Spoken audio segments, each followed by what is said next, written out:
귀한 찬송 감사드립니다. 우리는 계속해서 이 종교개혁의 5대 교리에 대해서 우리가 살펴보고 있습니다. 오직 성경, 오직 그리스도, 오직 믿음, 오직 은혜, 오직 하나님께 영광. 오늘은 세 번째 시간 오직 믿음에 대해서 우리가 함께 말씀을 나누기 원합니다. 사도 바울은 로마서 3장에서 인류에게 오직 구원은 한 길만 있다라고 말씀을 하고 있습니다. 그 길이 바로 믿음의 길이라고 말씀을 하면서 오늘은 이 본문에서도 같은 내용을 예를 들어서 설명을 하고 있는 것을 볼 수가 있습니다. 바울이 이렇게 계속해서 이 같은 주제를 이 로마서에서 반복해서 전하는 이유는 그것이 바로 복음이기 때문입니다. 바울이 로마서에서 반복해서 강조하는 복음은 바로 이신칭의의 복음인데, 이 이신칭의란 오직 믿음으로 말미암아 의롭게 한다, 의롭게 함을 받는다라는 그러한 뜻입니다. 이 성경에서 말하는 의는 이 관계적인 용어입니다. 1차적으로 이 하나님과 바른 관계에 있을 때 우리는 그 상태를 의로운 상태라고 있다, 의로운 상태에 있다라고 얘기를 하죠. 반대로 죄가 개입될 때는 하나님의 관계가 깨져 있는 상태입니다. 그것은 의롭다고 얘기가 할 수가 없는 것이죠. 그래서 로마서 3장 23절에 선언한 대로 모든 사람이 죄를 범하였기 때문에 하나님의 영광에 이르지 못한다라고 말씀하고 있습니다. 자, 이것이 바로 죄 아래에 있는 모든 인간의 운명입니다.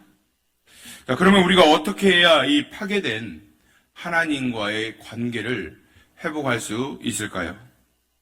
이 하나님과의 관계 회복의 바로 원체가 바로 구원입니다. 물론 구원에 관해 별 관심 없는 사람들도 있죠.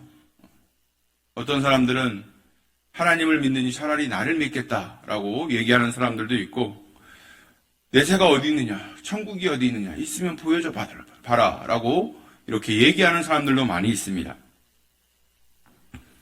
많은 사람들은 자기가 한 일에 대해서 이 심판이 없다라고 생각하는 경우들이 많이 있습니다. 이런 사람들은 도덕이나 윤리가 상대적이라고 생각합니다. 내가 다른 사람들보다 조금 더 착하게 살면 된다라고 생각하며 그것에 만족합니다. 어쩔 수 없는 상황 때문에 또 선하게 행동하지 못할 때는 그때 그 상황에서는 내가 선하게 행동할 수가 없었어 라고 하면서 또 자기 자신에게 그러한 잘못들을 정당화하죠. 그러나 이 대부분의 사람들은 이 자신의 죄로 인해서 불안해합니다. 양심의 가책을 느끼죠. 혹시라도 내가 천벌을 받게 되지 않을까? 늘 이 마음을 조아리며 살아간다는 것입니다. 그래서 가능한 착하게 살려고 노력을 하죠.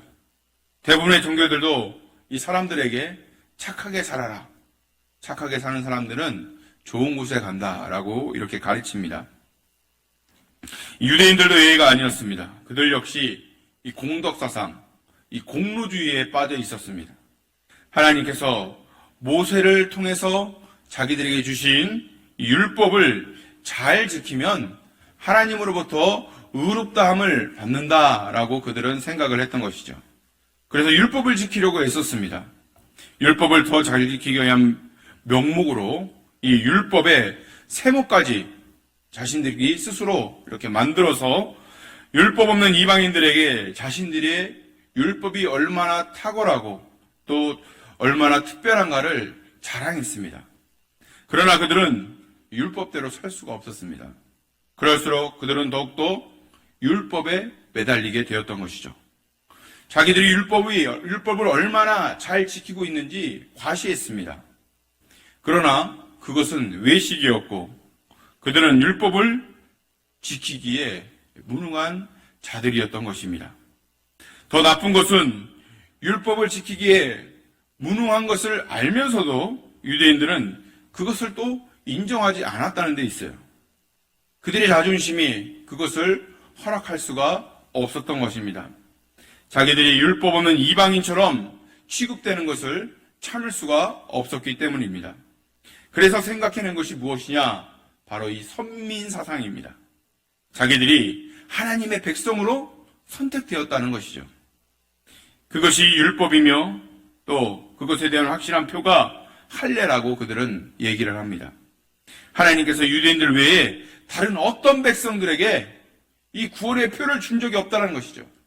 자기들은 율법과 할례라는 이러한 표를 받았기에 선민사상이고 자기들은 의롭다라고 얘기를 한 것입니다. 이것이 율법의 행위로 의롭다함을 받는다고 강력하게 주장한 이 유대인들의 구원론입니다. 바울은 자기 동족 유대인들을 향해 그 같은 구원은 가짜다라고 지금 얘기하고 있는 것입니다. 율법의 행위로 의롭다함을 받는다는 것은 사람들이 만들어낸 것이지 하나님께서 계획하신 그 구원과는 전혀 상관이 없다라는 것이죠.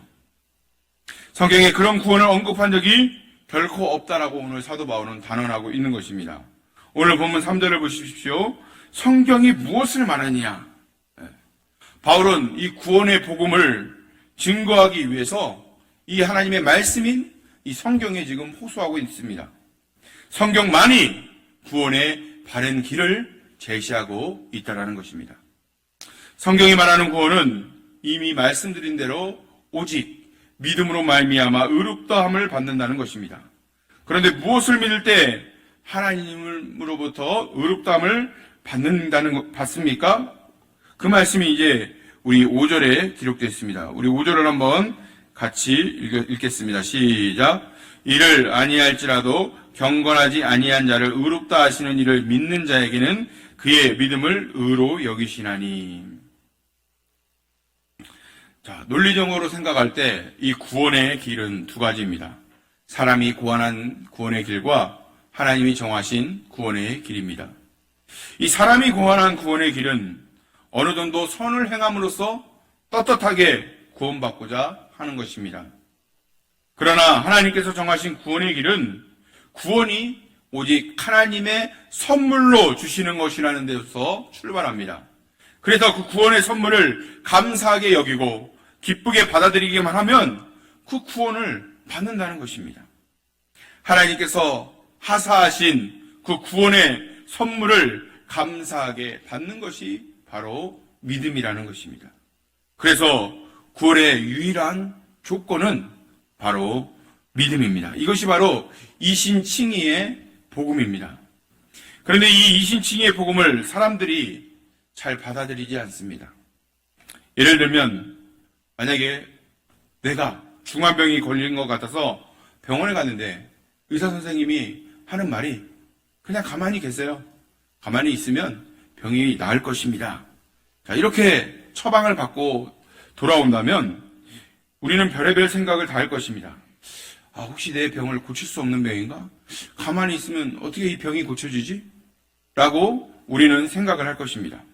그런데 이와 달리 의사가 약을 하나 보여주면서 이게 신약인데 당신이 지금 걸린 이 병을 이 약을 먹고 또 운동도 하고 생식도 한다면 건강이 정말 좋아질 것입니다.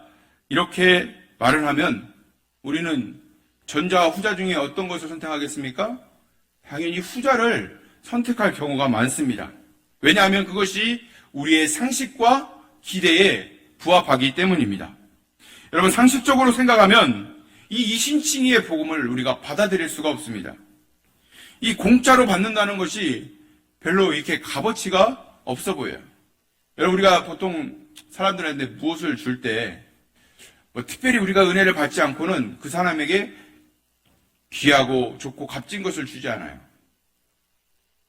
그냥 집에 많은 거 이런 것들을 이렇게 주죠. 그러니까 별로 값어치가 없어 보이는 거예요. 그러니까 이 구원이라는 것이 우리가 공짜로 받는 것이기 때문에 우리의 입장으로서는 너무 값어치 없어 보일 때가 있다라는 것이죠. 대신에 우리 편에서 무언가 막 노력을 하고 우리 측에서 뭔가를 막 할 때 받는 구원이라면 좀 값어치 있어 보일 것 같다라는 생각을 많이 합니다. 여러분, 이것이 오늘 본문 4절을 의미하는 것입니다. 우리가 한 달 동안 직장에서 일을 해서 월급을 받는 것은 당연한 것이죠. 왜냐하면 내가 땀을 흘려서 노동을 해서 받는 것이기 때문입니다. 반드시 받아야 할 삭을 보수로 받은 것입니다. 구원도 내가 당연히 받아야 할 것으로 생각할 때 구원은 하나님의 선물이 아닌 거예요. 내 것을 내가 당당히 찾는다. 이것은 감사가 없죠. 그래서 구원받았다면 이 구원에 대한 감사가 할 필요가 없는 거예요. 왜냐하면 내가 그 구원에 대해서 나의 공로가 있었기 때문인 것이죠. 받아야 할 것을 받았다고 생각을 하는 것입니다. 자, 그런데 성경은 이 같은 공덕 사상을 배격합니다. 선을 행함으로써 하나님과의 관계가 다시 회복될 수 있을 것이라는 생각부터 버려야 된다라고 말씀하고 있습니다. 왜냐하면 사람이 스스로 자기 죄에서 벗어날 수가 없기 때문이죠. 율법을 지키기에 무능한 존재가 바로 사람입니다. 선을 행하기보다 죄를 더욱 쌓아가는 자들이 바로 우리의 인생이라는 것이죠. 그러므로 죄에 매여 있는 죄인들이 스스로 하나님의 영광에 이룰 수 없는 것은 당연한 일입니다. 그렇다면 죄 용서의 길, 이 구원의 길은 하나밖에 없습니다. 하나님께서 정하신 그 길 외에는 없다라는 것이죠. 하나님이 정하신 구원의 길은 바로 오직 믿음으로만 얻는 구원의 길입니다. 자, 바울은 믿음으로만 얻는 이 구원의 길을 구약 성경의 한 예를 들어서 지금 설명을 하고 있습니다. 그것이 오늘 본문 중심의 내용인 바로 이 아브라함의 이야기죠. 바울이 아브라함을 내세운 것은 그가 모든 믿는 자의 조상이기 때문입니다. 특히 유대인들도 이 아브라함이라고 얘기하면 꼼짝 못합니다. 아브라함의 권위에는 순복할 자세가 되어 있다는 것이죠. 그래서 아브라함을 내세워 유대인들의 잘못된 이 구원론을 바로 잡아주려고 이 아브라함의 이야기를 지금 가지고 와서 얘기를 하고 있습니다. 2절을 보십시오. 아브라함이 하나님으로부터 의롭다 하심을 받은 것이 자기의 행위로 말미암은 것이 아니기 때문에 하나님 앞에서 자랑할 것이 하나도 없다라고 지금 말씀하고 있습니다. 아브라함은 자기 행위가 아니라 믿음으로 말미암아 의롭다 하심을 받았습니다. 바울은 그것을 오늘 본문 3절에서 증명하는데 이 구절이 창세기 15장 6절에서 인용한 말씀입니다. 창세기 15장의 내용은 이렇습니다. 아브라함이 하나님의 명령을 따라서 이제 가나안 땅에 들어온 지 약 5년에서 6년이 흘렀습니다. 어느덧 이제 이 아브라함이 80이라는 이 나이를 바라보게 되었습니다. 5, 6년 전 가나안 땅을 처음 밟았을 때 하나님께서 자기에게 일방적으로 하신 그 약속, 너는 큰 민족을 이루게 하시겠다는 그 약속. 그런데 이 아브라함은 아직 아들 하나도 제대로 없는 그러한 상황이었습니다. 자, 그러니까 이 아브라함이 조금은 원망이 생겼겠죠. 이것을 아시고 오늘날 하나님이 밤에 아브라함을 찾아갑니다. 이때 아브라함은 속에 있던 자기 말을 내뱉게 되죠. 하나님, 제게 아들을 주시겠다는 그 약속? 참말입니까? 아니면 아니라고 말씀하십시오. 여기 내 종 엘리에셀이 있으니 그가 내 유업을 이어도 괜찮습니다. 하나님께서 이렇게 아브라함에게 또 말씀하십니다. 아니다. 내 몸에서 날 아들이 내 후사가 될 것이다. 그리고는 아브라함을 밖으로 불러내셔서 하늘을 보게 하시며 저 하늘에 무뼈를 세워봐라. 그리고 내 자손이 별처럼 셀 수 없이 많을 것이다 라고 말씀을 합니다. 그리고 약속을 하십니다. 사실 나이 80에 자녀 하나 없는 그 판국에 하늘의 별처럼 이 후손이 많아질 것이라는 이 말씀이 여러분 믿어집니까? 그러나 이 아브라함은 그 하나님의 약속을 믿었다는 것이죠. 아브라함이 여호와를 믿으니 아브라함이 그렇게 약속하신 그 하나님을 믿었던 것입니다. 바로 이 믿음이 바로 하나님을 기쁘시게 했던 것입니다. 그래서 하나님은 그 아브라함의 믿음을 그의 의로 여기셨다라고 말합니다. 여기셨다는 말은 바로 하나님께서 인정하셨다는 거예요. 그 아브라함의 믿음을 인정하셨다는 것이죠. 하나님께서 아브라함의 믿음을 보시고 그를 통하여 하나님의 백성이 하늘의 무수한 별과 같이 나오게 하셨습니다. 이것이 바로 아브라함이 받은 복입니다. 아브라함이 하나님으로부터 받은 복은 바로 이 오직 믿음 때문이었습니다. 그런데 바울은 오늘 본문에서 아브라함이 하나님으로부터 의롭다고 인정받을 때가 언제인지 그 시점에 또 중요한 의미를 부여하고 있습니다. 바울은 독자들에게 이렇게 질문합니다. 하나님께서 아브라함의 믿음을 의로 여기시던 그때가 할례시냐, 무할례시냐? 이 질문에 대해 바울이 내린 답은 명료합니다. 할례시가 아니라 바로 무할례시다라는 것이죠. 아브라함이 할례를 받은 것은 하나님으로부터 의롭다함을 받은 사건 일어난 지 14년 후였다는 거예요. 이것이 중요한 이유는 두 가지 때문입니다. 첫째는 믿음으로 의롭다 하심을 받는 것은 할례와 무관하다는 거예요.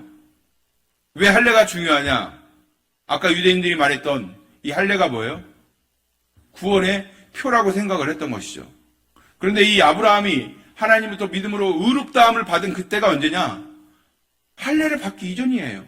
그러니까 구원과 이 할례는 아무런 관계가 없다라는 것을 이 사도 바울이 지금 말하고 싶은 것이죠. 그러므로 하나님의 백성이 되는 것은 믿음에 달려있지 이 할례로 인해 하나님의 백성이 되는 것이 아니라는 것입니다. 다시 말해서 믿음이 수반되지 않은 그 할례는 아무런 소용이 없다라는 거예요. 그러므로 유대인들이 하나님께 정하신 믿음으로 얻는 구원의 길을 외면하면서 할례를 받은 것으로 구원받았다고 생각하는 것은 착각이라는 것입니다. 자, 둘째로 무할례 시에 아브라함이 하나님을 믿음으로써 의롭다고 인정을 받은 것은 아브라함이 유대인의 조상이기보다는 모든 믿는 자의 조상이라는 것을 구약 성경이 밝히 증거하고 있다는 것을 가르쳐주길 유함입니다. 오늘 이 11절에서 12절 말씀에 보면 유대인이나 이방인이나 오직 믿음으로만 하나님이 백성이 된다는 것을 천명하고 있습니다. 바울은 한 걸음 더 나아가서 율법을 받은 백성이라고 당연히 하나님의 백성이 되는 것이 아니라고 말씀합니다.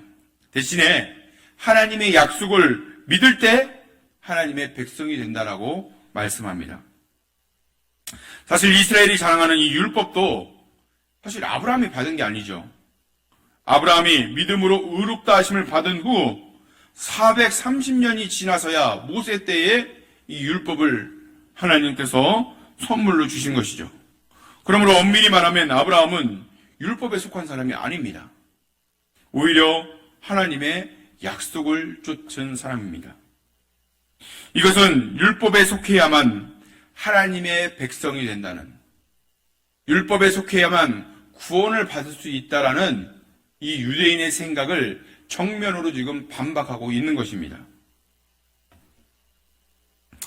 대신 하나님의 백성이 되는 순간은 오직 하나님의 약속을 믿을 때라고 오늘 이 사도 바울은 말하고 싶은 거예요. 그래서 이방인이라도 하나님의 약속을 믿을 때 얼마든지 하나님의 백성이 된다라는 그러한 것을 지금 가르쳐주고 있는 것입니다. 그러므로 하나님의 백성이 되는 것은 그 구원의 길은 바로 오직 믿음이라는 것을 우리에게 가르쳐주고 있습니다. 믿음을 통해서만 하나님의 백성이 되는 것입니다. 하나님께서 인류에게 주시는 최고의 복은 바로 구원입니다.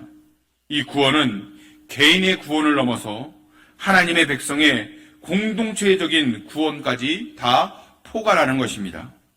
그러므로 구원이란 하나님께서 자기 백성에게 속한 그 모든 사람에게 약속으로 누리는 것을 뜻합니다.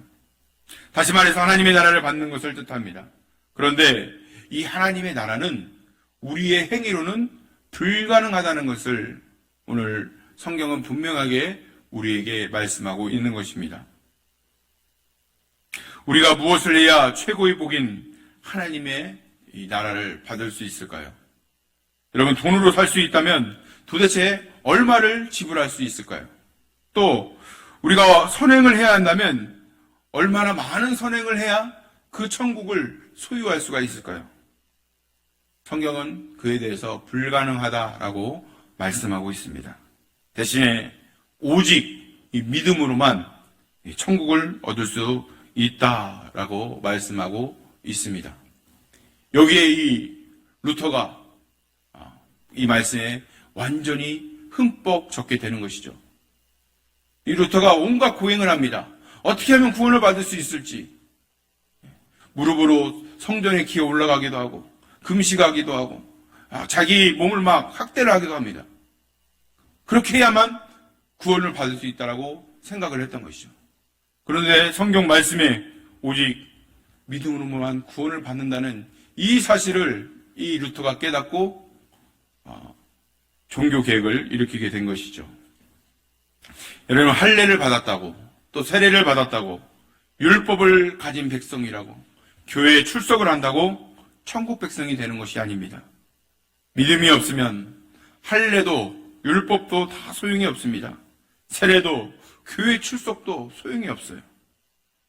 반대로 할례를 받지 않았더라도 율법 없는 이방인이라도 천국 백성이 될 자격은 오직 믿음에 있다라고 오늘 사도 바울은 우리에게 말씀을 하고 있습니다. 그러므로 성경에서 말하는 구원의 방편은 오직 믿음입니다. 행위가 아닙니다. 할례도 아니고 율법도 아닙니다. 그런 것들을 통해서 하나님으로부터 우리는 의롭다함을 받을 수가 없다라는 거예요. 오직 믿음으로만 의롭다함을 받게 된다는 것입니다. 이것이 성경이 말하는 구원의 유일한 길입니다. 이 길만이 하나님께서 정하신 구원의 길이라는 것입니다. 그러므로 히브리서 기자가 이렇게 말씀하고 있습니다. 히브리서 12장 2절에 믿음의 주여 또 온전케 하시는 이인 예수를 바라보라.